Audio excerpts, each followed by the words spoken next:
संविधान है उसने टेररिस्ट के लिए भी एक चीज सोच के रखी है। उसने कहा नो डाउट ये हमारे इंडिया के एनिमी है, शत्रु है, इनके ऊपर हमें ट्राई तो करना ही पड़ेगा। तो अनुच्छेद 14 के तहत जो दूसरा वाला पॉइंट है यानी विधि का समान संरक्षण, उसके तहत उनका ट्रायल चलता है। उनके लिए जो यहाँ के प्रावधान है वही, जैसे कि मान लीजिए उनके खिलाफ पहले FIR लिखी जाएगी, जो भी अलग अलग सेक्शन है वो लगेगी, उसके बाद उनको कोर्ट में सजा दी जाएगी। हमें मानना ये है, इसके पीछे कारण ये है, हम समझते हैं कि हमारी न्यायपालिका या न्यायतंत्र आज भी भारत का इतना मजबूत है कि अगर कोई गलत है किसी भी तरीके से तो उसको सजा तो मिलेगी, फिर चाहे वो टेररिस्ट हो चाहे आम आदमी। तो कभी भी टेररिस्ट को लेकर के अगर प्रश्न आए मेंस में या फिल्म में तो आप लोग अनुच्छेद 14 के हिसाब से लिख सकते हैं। अब आज कहानी आएगी सबसे इंपॉर्टेंट पहलू पे।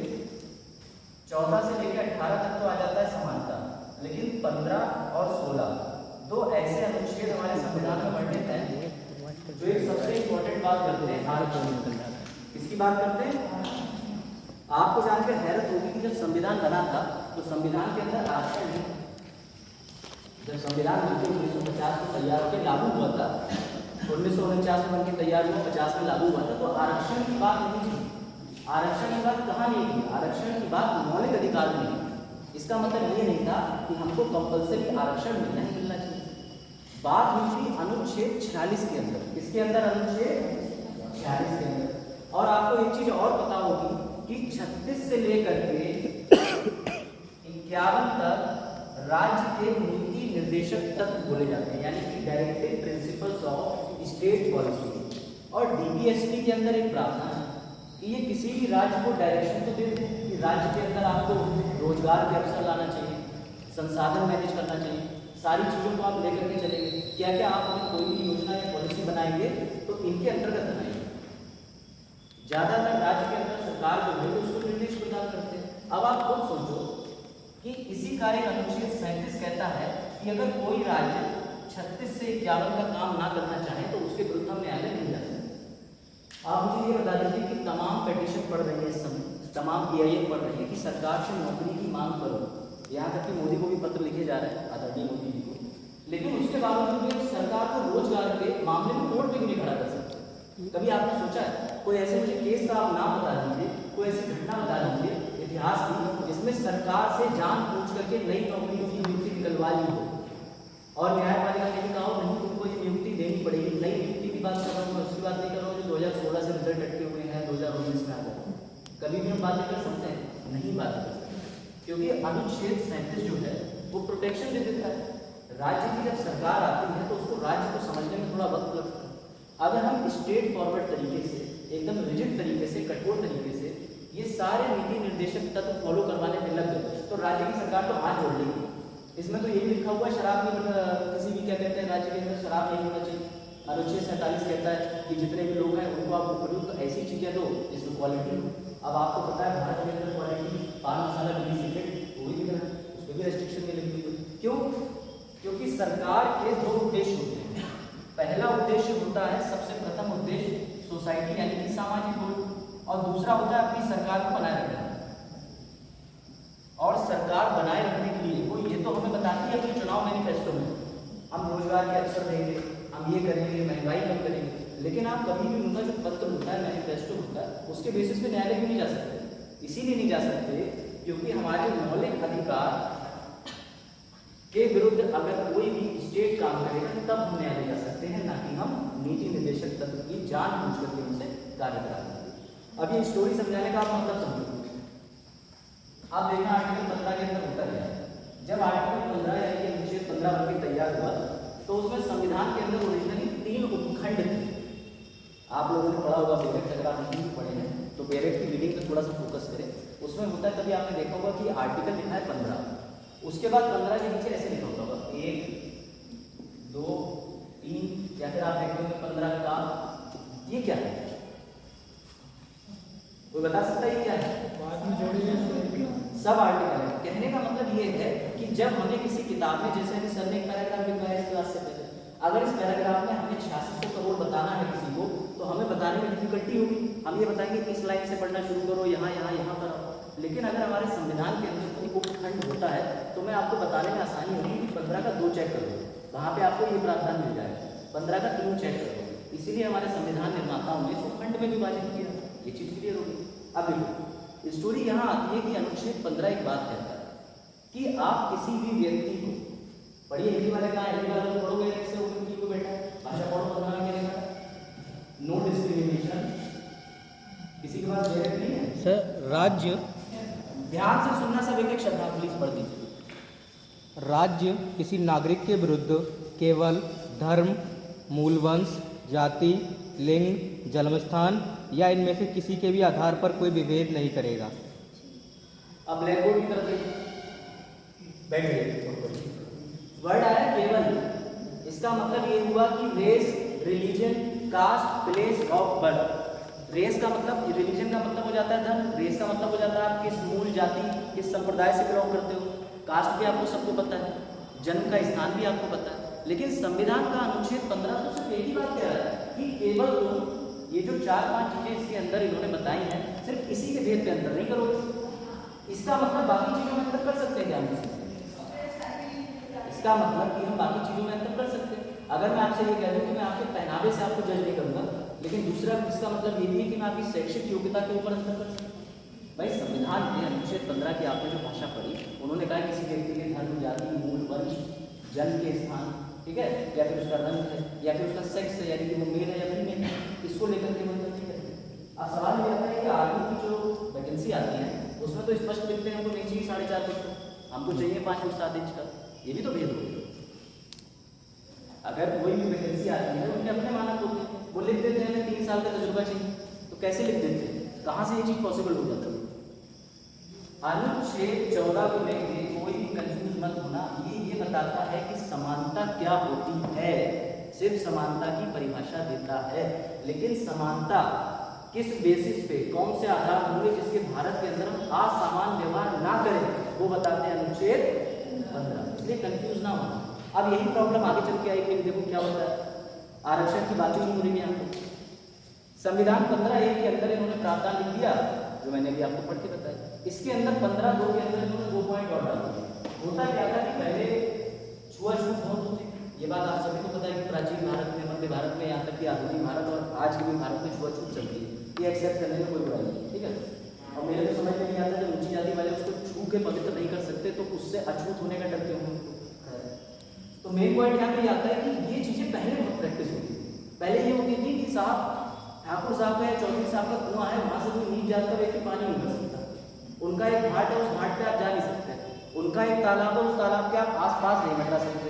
तो आप देखो अनुच्छेद 15 के 2 के अंदर पहला प्रावधान उन्होंने ये डाला कि अगर कोई भी व्यक्ति जो कि सामूहिक तौर पर सरकार की प्रॉपर्टी है, सरकार ने तालाब बनाया है, होटल खोला है, विश्वविद्यालय खोला है, कुआं खोला है, वहां पर हम किसी को जाने से नहीं रोक, आप लोग पढ़ सकते हो उसको, ये लिखा हुआ है।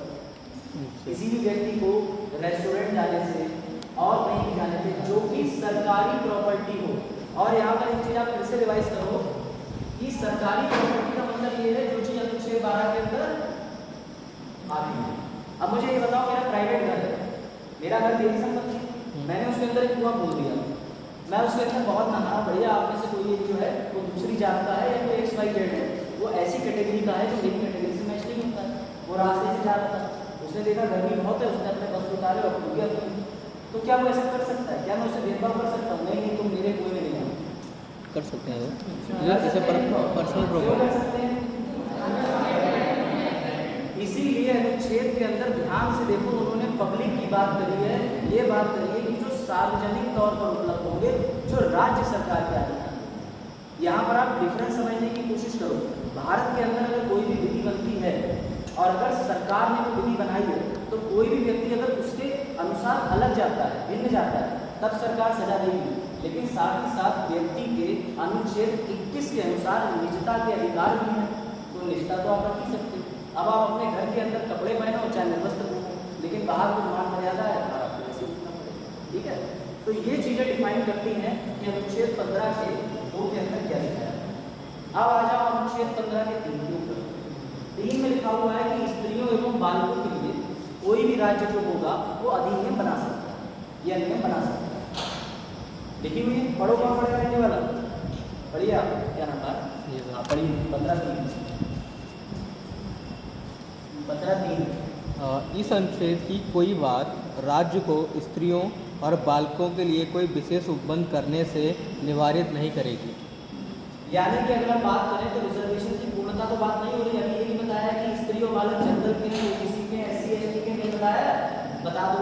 अब इसी डेटाबेस में आप नीचे जाओगे तो जो 15(4) है उसकी तरफ कोने पे देखो 1 नंबर लिखा हुआ होगा, उसकी खोपड़ी के ऊपर नंबर 1 पड़ा हुआ होगा। हाँ। और जब आप बिल्कुल पेरेंट के नीचे जाओगे तो उस 1 नंबर को परिभाषित किया होगा कि ये पहला संविधान संशोधन है जो 1951 में जोड़ा गया है। इतना पहले पेरेंट पढ़ने का प्रोसीजर समझ में आया, फिर आगे बढ़ते। ये चीज समझ में आ गई? जी सर। अगर किसी भी खंड उपखंड या अनुच्छेद के ऊपर कोई नंबर लिखा हुआ हो तो आप समझ जाओ कि हमारे संविधान के उस पेज के एक नीचे फुट नोट होता है, वहां पे बताया होगा कि इस 1 नंबर का 2 नंबर का अर्थ क्या है। क्लियर हो गया? अब देखो 15 दिन तक कहानी बहुत सिंपल थी। महिलाओं के लिए और बच्चों के लिए आरक्षण की मांग हो सकती है। अब आती है सीन में एक महिला जिनका नाम है चंपा कंदुराई राजन। और सर इसलिए इसमें लिखा है कि निवारित नहीं करेगी। नहीं करेगी का मतलब ये है, दोबारा से उसको पढ़ो फिर मैं बताता हूँ लैंग्वेज को। दोबारा पढ़ो फिर से सुन लो 15 दिन। इस अनुच्छेद की कोई बात राज्य को स्त्री और बालकों के लिए कोई विशेष उपबंध करने से निवारित नहीं करेगी। यानी कि ये नेगेटिव क्लॉज है, ये नकारात्मक चीज ये बता रहा है कि अगर कोई राज्य सरकार, चाहे वो केंद्र की राज्य की, महिलाओं के लिए अगर कोई कानूनी आरक्षण देना चाहती है तो उसको रोका नहीं जा सकता। सिंपल सी बात है कि हमें समानता देनी है, समानता दे दी गई और रोक नहीं सकते। इसका मतलब क्या हो गया, ये अपवाद भी हो गया कि महिलाओं और बच्चों के लिए कोई भी राज्य कानून बना सकता है, उस पर रेस्ट्रिक्शन नहीं होगा। अब आ जाता है दोहराई राज्य का सीन। ठीक है, अब देखो इस महिला की एंट्री क्या होती है। बात है 1927 की, ठीक है, बात करती है, ये नोट करके रखना 1927 है। अभी हमारा देश आजाद नहीं हुआ है, संविधान नहीं बना तो और संविधान का आरक्षण की बात। चंपा कंदुराई राजन ने मेडिकल का एंट्रेंस एग्जाम महिला ने, और ये चली गई विश्वविद्यालय जो कि मद्रास जिले मद्रास स्टेट के अंदर था। वहाँ पर इसने एडमिशन की मांग करी। उन लोगों ने ये कह दिया कि हमारे पास राज्य सरकार का एक आदेश है जो 1927 में पारित हुआ था, उस आदेश के तहत हम तुमको एडमिशन नहीं दे सकते। हमने कुछ सीटें एक विशेष समुदाय के लिए अपने पास आरक्षित कर दी। तो भाई चंपा कंदुराई राजन का दिमाग खराब हो गया, बोली ये क्या बकवास करते हो, ऐसा तो कोई संविधान में वर्णित ही नहीं है। तो स्टेट ऑफ मद्रास का नहीं है तो नहीं, हम क्या कर सकते। मामला पहुंचा स्टेट ऑफ मद्रास के डिस्ट्रिक्ट कोर्ट में। उसके बाद मामला वहां से पहुंचता है सुप्रीम कोर्ट।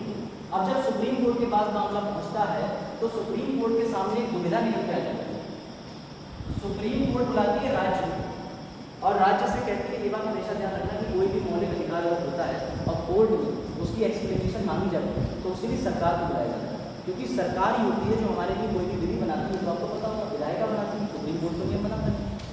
तो क्या हुआ भाई, सुप्रीम कोर्ट ने बुलाया गवर्नमेंट को, उन्होंने ये कहा कि तुम बताओ, ये तो महिला कह रही है कि वहाँ पे आरक्षण है और आरक्षण जैसी कोई बात तो लिखी नहीं है। अब क्या करा जाए, तो विधायिका होती है, जो सरकार होती है, वो कहती बात तो ठीक है। अब यहाँ पर एक इशू निकल के आता है। इशू ये निकल के आता है कि मौलिक अधिकार बनाम डीपीएसपी कि मौलिक अधिकार सही है या फिर राज्य के नीति निर्देशक तत्व ठीक है, या इनमें से हम किसको प्राथमिकता दें। सर मौलिक अधिकार को प्राथमिकता दी जाएगी हमेशा। बात की मैं मौलिक अधिकार को दी जाएगी, लेकिन सबसे बड़ी समस्या ये आ गई कि अनुच्छेद 46 पर एक बात कर रहा है और अनुच्छेद 46 ये कह रहा है कि आर्थिक और शैक्षिक आधार पर ये राज्य की जिम्मेदारी है कि वो किसी भी कॉलेज या फिर किसी भी जगह पे कोई भी ऐसा इंस्टीट्यूशन है वहाँ पे स्वीकृत कर सकते हैं। तो विवाद खड़ा हो गया। इस विवाद को निपटाने के लिए जब ये मामला पूरा हो गया तब उसके बाद हमारे संविधान निर्माताओं ने दिमाग लगाया और उन्होंने कहा कि अगर ये मामला आगे अटका है तो आगे चल के दोबारा नहीं आएगा। इसीलिए उन्होंने नए उप अनुच्छेद का इंट्रोडक्शन करा, आपसे परिचय कराया, वो था 15(4). कौन सा था? अब हिंदी वाले को 15(4) थोड़ा भैया खड़े होते। और ये पहले संविधान संशोधन में ऐड किया गया 1951 में। अब ध्यान से सुनना, इसमें किसके आरक्षण की बात हो रही है, पढ़िए। सर इसका 1 वाला क्लॉज ना आने नहीं 15 का 4, ठीक है। चौथा वाला क्या कहता है? इस अनुच्छेद की या अनुच्छेद 29 के खंड 2 की कोई भी बात राज्य को सामाजिक और शैक्षिक दृष्टि से पिछड़े हुए नागरिकों के किन्हीं भी वर्गों की उन्नति के लिए या अनुसूचित जाति या अनुसूचित जनजाति के लिए कोई विशेष उपबंध करने से निवारित नहीं करेगी। यहाँ पर इन्होंने 3 चीज़ों की बात करी और उस शब्दों पे आप ध्यान देना। एक तो ये है कि अनुसूचित जाति, एक अनुसूचित जनजाति, उसके बाद एक शब्द इन्होंने और डाला, क्या लिखा है, कौन सी क्लास की बात कर रहे हैं? सर बैकवर्ड, सामाजिक एवं शैक्षिक दृष्टि से पिछड़े। सामाजिक एवं शैक्षिक पिछड़े हुए व्यक्ति। अब मुझे ये बताओ, यहाँ पे ओबीसी का आरक्षण दिख रहा है? नहीं सर, यहाँ पे एससी एसटी का आरक्षण दिख रहा है कि ओबीसी का आरक्षण दिख रहा है? लेकिन सर एक्चुअली अगर ये डायरेक्ट अपडेट होता तो यहाँ पर हमारा इकॉनमी आना चाहिए, क्योंकि हमने EWS दे दिया है। जो ईडब्ल्यूएस की आप बात कर रहे हैं उसको ही मैं लेके आना चाहता हूँ आपको। 103 में संशोधन की जो आप बात कर रहे जी हैं सर। 2019 का, हाँ। वो जो शैक्षिक आधार है वो इस आरक्षण से भिन्न है, इस पे आप ना जाएं, क्योंकि यहाँ तो हम 50% की सीलिंग लिमिट तोड़ दे रहे हैं। हाँ वो सीलिंग लिमिट होती है, मैं बताऊंगा उसको, नर्वस ना। तो क्या होगा फिर? अब यहाँ पे आप एक चीज देखिए कि इस अनुच्छेद के अंदर दोबारा से ओबीसी का मामला गायब हो गया, जी सर। मामला गायब हो गया। अनुसूचित जनजाति की बात कर दी गई। अब अगर आज की डेट में मैं आपसे ये पूछूं कि एससी एसटी को रिजर्वेशन कितने प्रतिशत मिलता है, बताया? सर 5% ST और 17% SC। क्लैप बजाओगे? कुल मिला के 22.5%। और ओबीसी को कितना मिलता है? 27। क्या बात। इसके अलावा कोई दिक्कत? यहाँ तक पहले ये बताओ, चंपाकन दुराई राजन की स्टोरी समझ में आई कि नहीं आई? उसके बाद आगे बढ़ा जाए। अब देखो, अनुच्छेद 15 के अंदर इन्होंने वर्ग का बात करी है। देखो शब्द लिखा हुआ क्लास, अगर इंग्लिश वाला है तो क्लास, और हिंदी में देखो वर्ग लिखा हुआ है या छोड़ लिखा, ये शब्द आएगा अनुच्छेद के अंदर वर्ग। 15 के 4 के अंदर खंड मिला, वर्ग है नहीं लिखा हुआ? जी सर है। किन्हीं वर्गों की उन्नति। लिखा है, वर्ग भी लिखा होगा, खंड तो छोटी, तो वर्ग लिखा है, वर्ग जी लिखा है सर। वर्ग मिल गया ना? जी सर। तो आगे बढ़ना है वर्ग के साथ।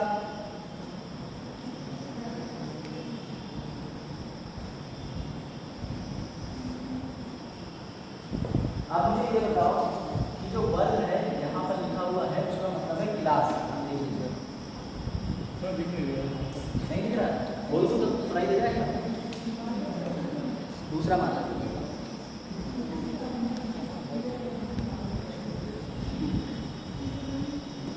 शुरू से 3 बार इंग्लिश डाल चुका हूँ, इससे क्या कर सकता हूँ। अब दिख रहा है? अब ये बताओ वर्ग यानी कि क्लास का अर्थ क्या होता है? कोई बता सकता है? हम लोग आज रिजर्वेशन की बात तो करते हैं कि रिजर्वेशन मिल जाएगी।